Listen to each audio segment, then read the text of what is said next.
Boa noite. Boa noite. É um prazer nós estarmos na casa do nosso Deus mais uma vez, nessa noite, para nós aprendermos mais sobre Jesus. A Agatha não, a Luara vai ler um versinho para nós.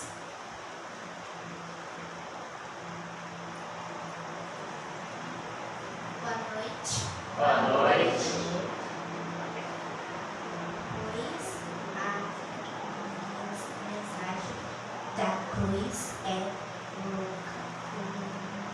loucura da os que estão perecendo, mas para nós que estamos sendo salvos é o poder de Deus. Amém. Boa noite. Boa noite. Todos ficarem em pé. Cantar o hino 143.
Vamos nos ajoelhar para nós orarmos a Deus neste momento.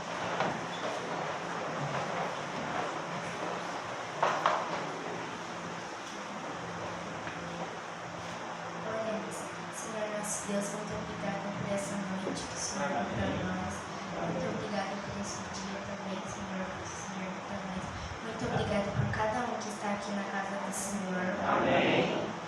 E também quero agradecer por esse dia que o Senhor deu para nós. E que todos os dias seja assim também. Amém. E eu quero que o Senhor agradeça a família de cada um que está aqui agora. Amém. Em nome de Jesus. Amém. Amém.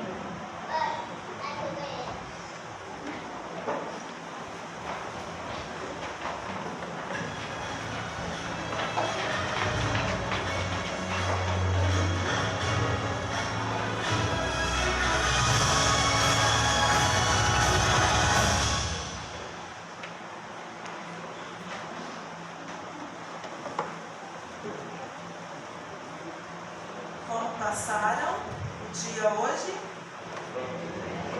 Hoje tá bom, né? Domingo. Agora começa a depressão, né? Agora pra frente. Mas tá bom. Queremos agradecer a vocês que estão conosco. Estou vendo bastante rostinho aí diferente, né? O pessoal tá aqui conosco, muito obrigado. Eu acredito que alguns dos que estão aqui nesta noite é resultado das visitas, né? É tão gostoso, né? A gente receber em casa os nossos irmãos, saber que nós somos queridos, que nós somos amados, que Jesus abençoe vocês, tá? Cada um de vocês que está aqui nesta noite. Que Deus possa falar conosco mais uma vez. Vamos abrir nossas Bíblias. Gênesis capítulo 3, 23 e 24. É o nosso verso desta noite. Gênesis capítulo 3, 23 e 24. Todos acharam? Amém. Alguém na misericórdia? Vamos esperar. É o primeiro livro. Amém? Vamos, com a Bíblia aberta, né? Orar mais uma vez a Deus.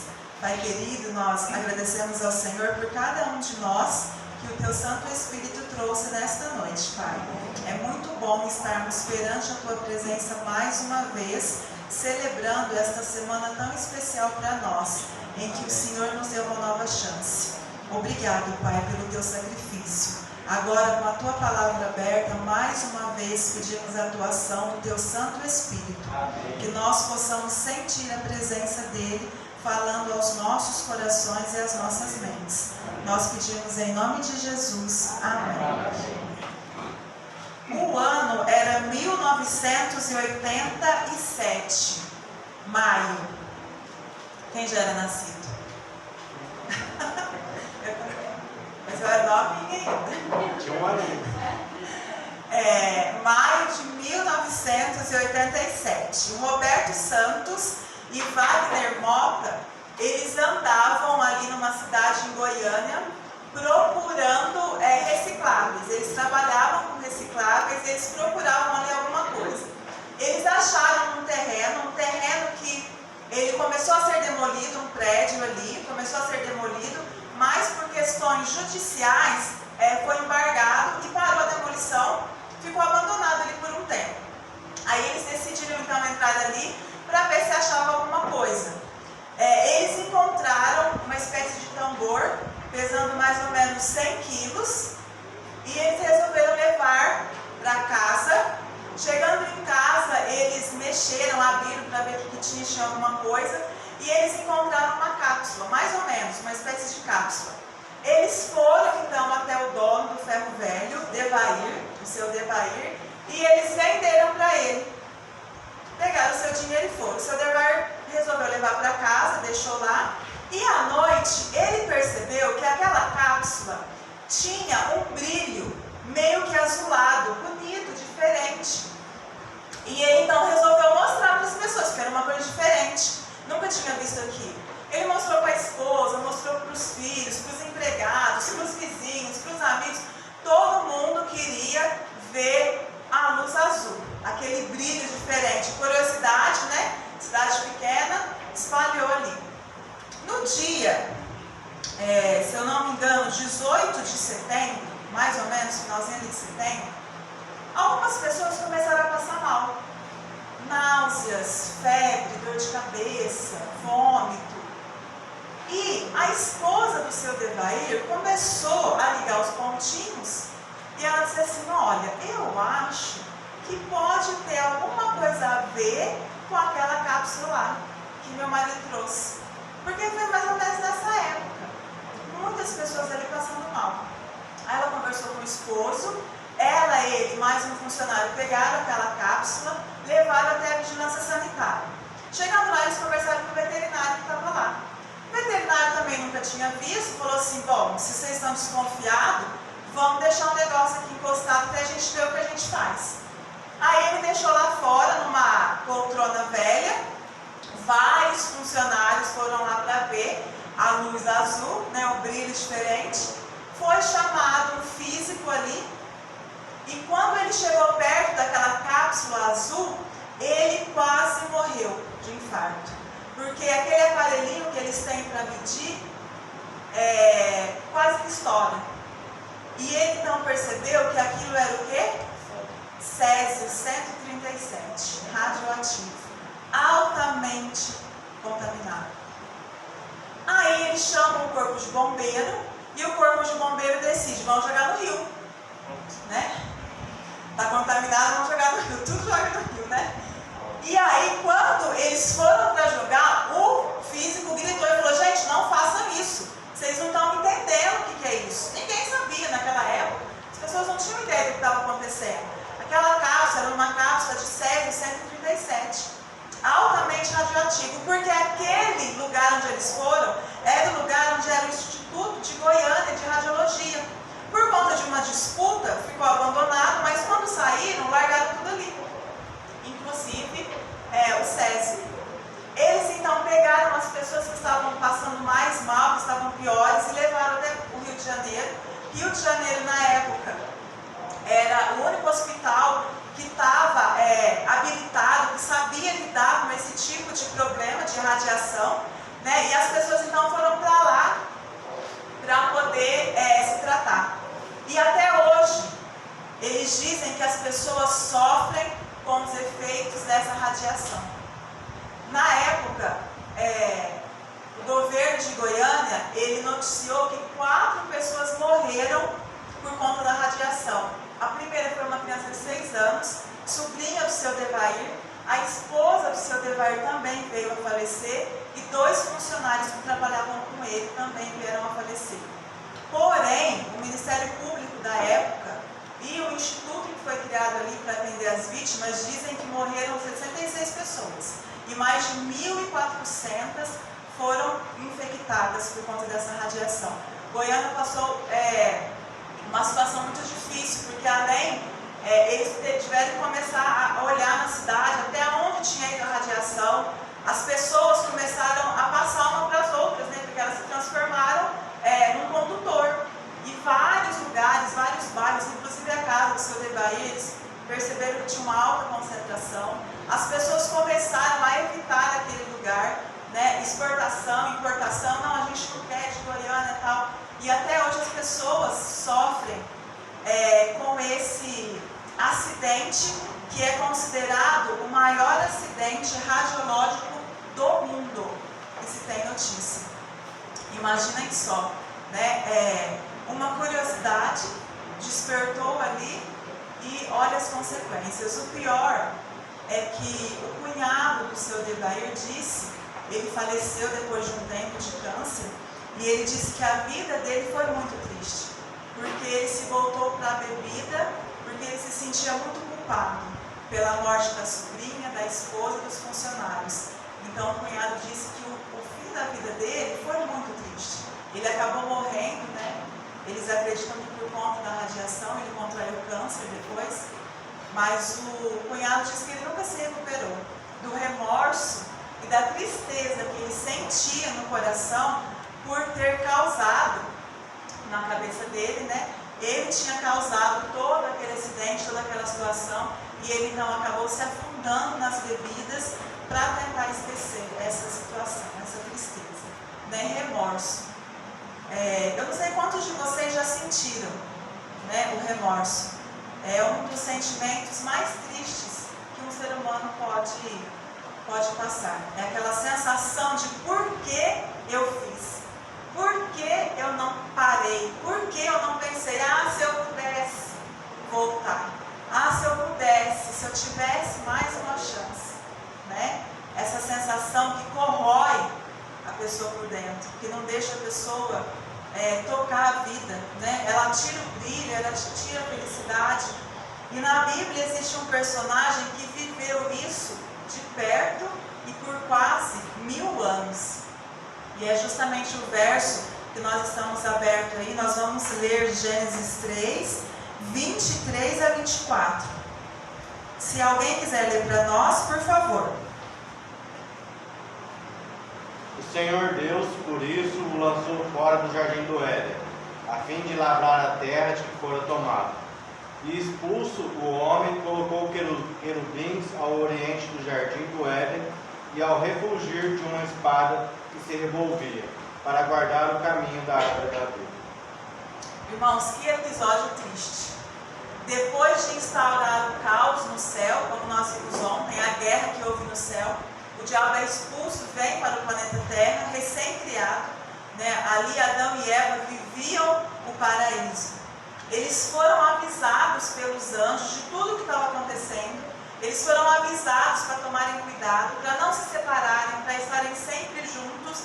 Mas a tal da curiosidade, né? Dizem, não concordo, mas dizem que a mulher é mais curiosa que o homem, né? Há controvérsias. Mas quer colocar ali o bichinho, você vai falar assim, não vai não. Não abre, não mexe, né? Não come manga e bebe leite. Quem já fez isso? Só para ver se aconteceu alguma coisa, né? Se você olhar para cima e contar as estrelas, nasce divulgando, vou fazer também. Se vai acontecer mesmo, né? Se você olhar para o espelho com um trovão, a boca, já fiz tudo isso. Só para ver se ia dar certo. Se desse, eu queria ver para eu voltar depois, né? É o normal. Mas é só falar, não faz, não mexe, não abre, que parece que fica coçando, né? A gente tem aquela mania de achar, não, mas comigo vai ser diferente. Não faça isso porque eu já fiz e não deu certo. Não, mas comigo vai ser diferente. E ali então Eva, já pensando há algum tempo, é engraçado porque quantos frutos será que existiam no jardim do Éden? Quantas frutas existiam ali? Quantas árvores frutíferas? E Deus disse assim, é só essa que não pode. É só essa que você não mexe. Porque Deus colocou justo lá. O que nós estudamos ontem? O livre-arbítrio. Jesus precisa que nós o adoremos por vontade. E ele disse para Adão e Eva, é só essa. Olha quantas. É só essa que eu estou te pedindo, para deixar ela quietinha ali e não mexer. E aí começa o ser humano, né? Não prestou nem atenção em todas as outras que existiam ali. Se depara com a árvore, uma serpente falante, uma coisa diferente. Ela então pega o fruto, come o fruto proibido e leva para o seu esposo. Porém, Adão, quando ele vê Eva chegando com o fruto, ele percebe o que aconteceu. Ele diz, não acredito. Eva comeu o fruto que o Senhor nos proibiu. Adão, ele ficou consciente. Mas por amor a Eva, o que ele faz? Ele come. Porque ele pensa, o destino que ela tiver, eu vou ter também. E foi aí que começaram os problemas para os homens. Depois desse dia, Deus falou, agora você vai ser um escravo na mão das mulheres. Quantas histórias? Por quê? Adão, ele sentiu um peso muito maior do que Eva. Porque ela foi iludida pela serpente.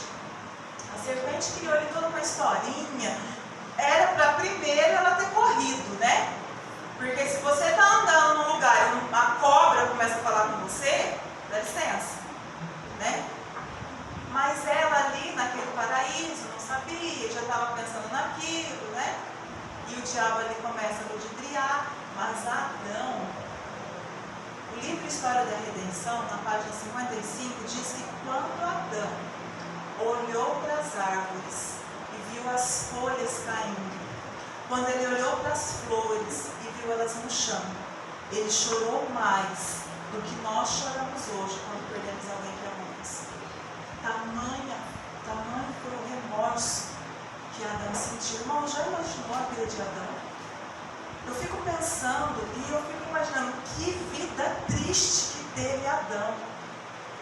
Já imaginou quando Adão, andando no campo, ele se depara com o corpo do seu próprio filho?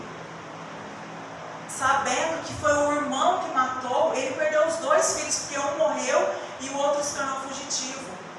A tristeza de Adão quando ele olhava para o jardim do Éden. A palavra de Deus diz que Deus precisou expulsá-los do jardim do Éden. Olha a tristeza. E Deus precisou colocar dois querubins, dois anjos, para que eles não adentrassem mais ali. Imagina Adão ansiando e olhando para aquele que um dia foi o seu lar. Imagina Adão tendo que pegar agora uma faca, um cutelo e matar um cordeirinho. Eu imagino que quando Adão chamava, ele vinha correndo. Eles não tinham medo, os animais não tinham medo dos seres humanos. E quando aquele cordeirinho chegou perto de Adão, Adão precisou matá-lo. O remorso, a tristeza que esse homem sentiu o resto da sua vida. Eu queria ler para vocês no livro Visões do Céu, o que Ellen White fala sobre esse episódio.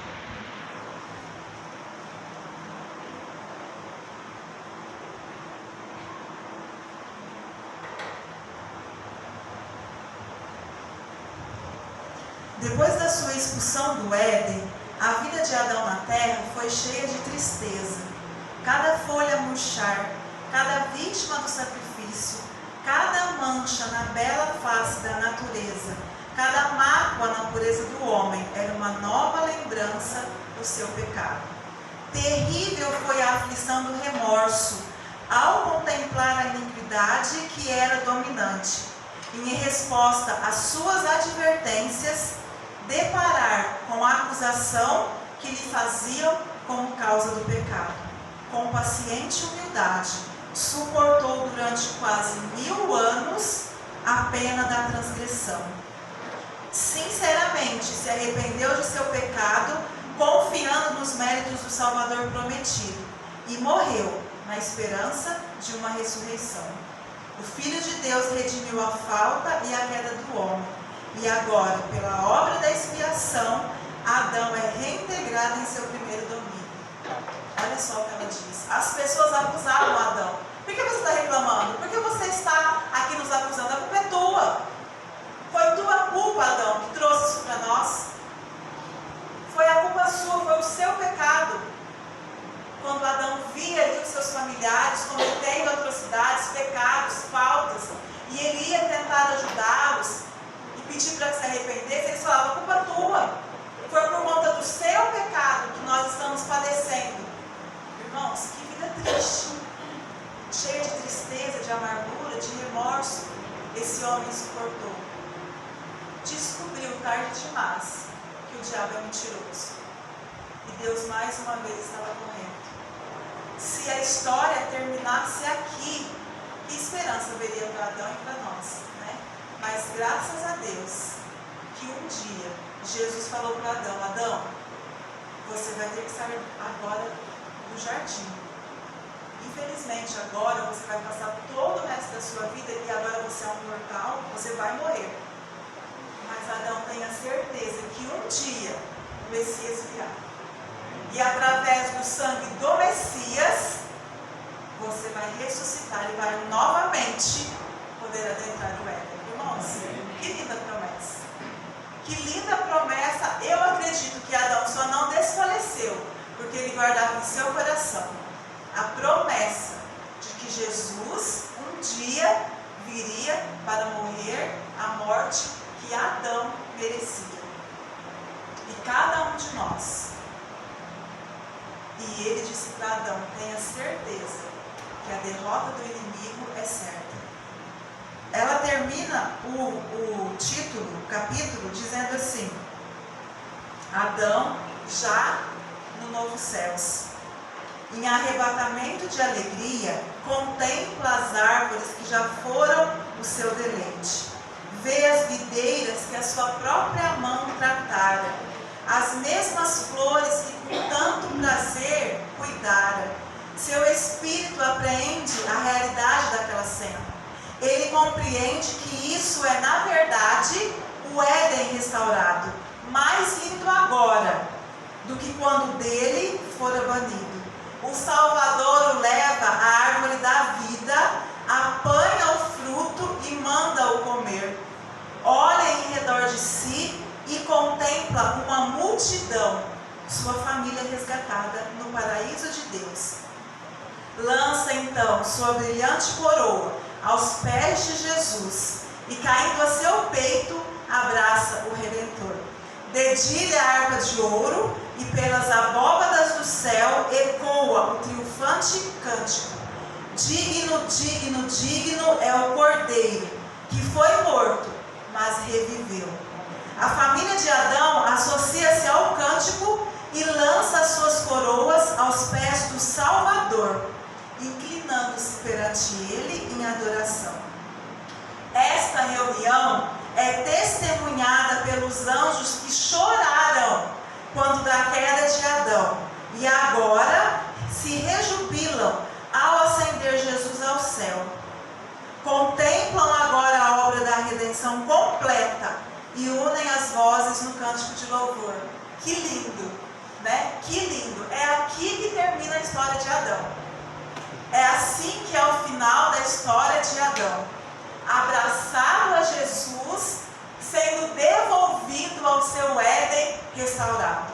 E os anjos que choraram quando Adão escolheu o mal, e os anjos que choraram quando Jesus foi crucificado, agora cantam de alegria. Amém. Porque eles veem o final da história. Irmãos, que lindo, que lindo. Eu espero em Deus estarmos lá para contemplarmos essa cena. Amém. Imagina que bonito. Adão e Jesus ali. Imagina o olhar de Adão, o suspiro de alívio de Adão ao ver a sua família, ao ver o seu Salvador ali. Eu espero que nós estejamos lá. Amém. E aí nós vamos poder também nos lançarmos aos braços de Jesus. Amém. Que Deus nos abençoe para que nós possamos estar lá. Você quer abraçar Jesus? Sim. Amém. Saudade daquilo que não vivemos, né? Muitas vezes nós sentimos saudades de situações que nós não vivemos. E essa é uma situação. Saudade de abraçar Jesus. De saber como é o aconchego de Jesus. De olhar para Adão. De ver que está tudo bem. Acabou. Vamos começar de novo agora e vamos começar do jeito certo. A Amanda vai cantar uma música. E a música fala exatamente sobre isso. Sobre abraçar Jesus, sobre agradecer a Jesus pelo sacrifício que Ele fez na cruz. Nós nunca podemos esquecer, irmãos, nesta semana, que foi justamente a morte de Jesus que deu sentido a tudo. Não se esqueça disso nem por um momento. E que você, neste momento, enquanto ela canta, medite na letra deste hino. Faça deste hino a oração da sua vida neste momento. Se entregue a Deus, diz: Senhor, eu quero estar lá. Eu quero contemplar o teu encontro com Adão. Eu vou estar na fila para me jogar aos teus braços. E se realmente esse for o desejo do seu coração, enquanto ela canta, você se coloca em pé. Nós vamos estar orando a Deus ao final. Amém.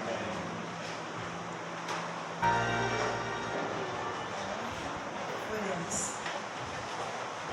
Obrigada, Pai, porque um dia lá na cruz o Senhor nos deu uma nova chance. Amém. Obrigada porque a história de Adão não terminou lá no Éden, quando ele foi expulso. E a nossa também, Senhor, não terminou. Que o Senhor nos faça a cada dia, Pai, em gratidão ao teu grande sacrifício, nos entregarmos. Que nós possamos a cada dia deixar que o Senhor reine em nosso coração e em nossa vida, Pai. Muito obrigada, Deus, pelo teu grande sacrifício por nós. Nós não temos palavras para dizer como somos gratos, porque não merecíamos, mas a tua graça nos alcançou aonde estávamos. que nós possamos, Deus, pela Tua misericórdia, estar presentes no dia em que Adão novamente o verá. Que nós possamos presenciar ali esse reencontro. Que nós possamos fazer parte daqueles que se lançarão aos Teus braços, Senhor. Tenha misericórdia de nós, Pai, para que nós possamos um dia reinar contigo no céu.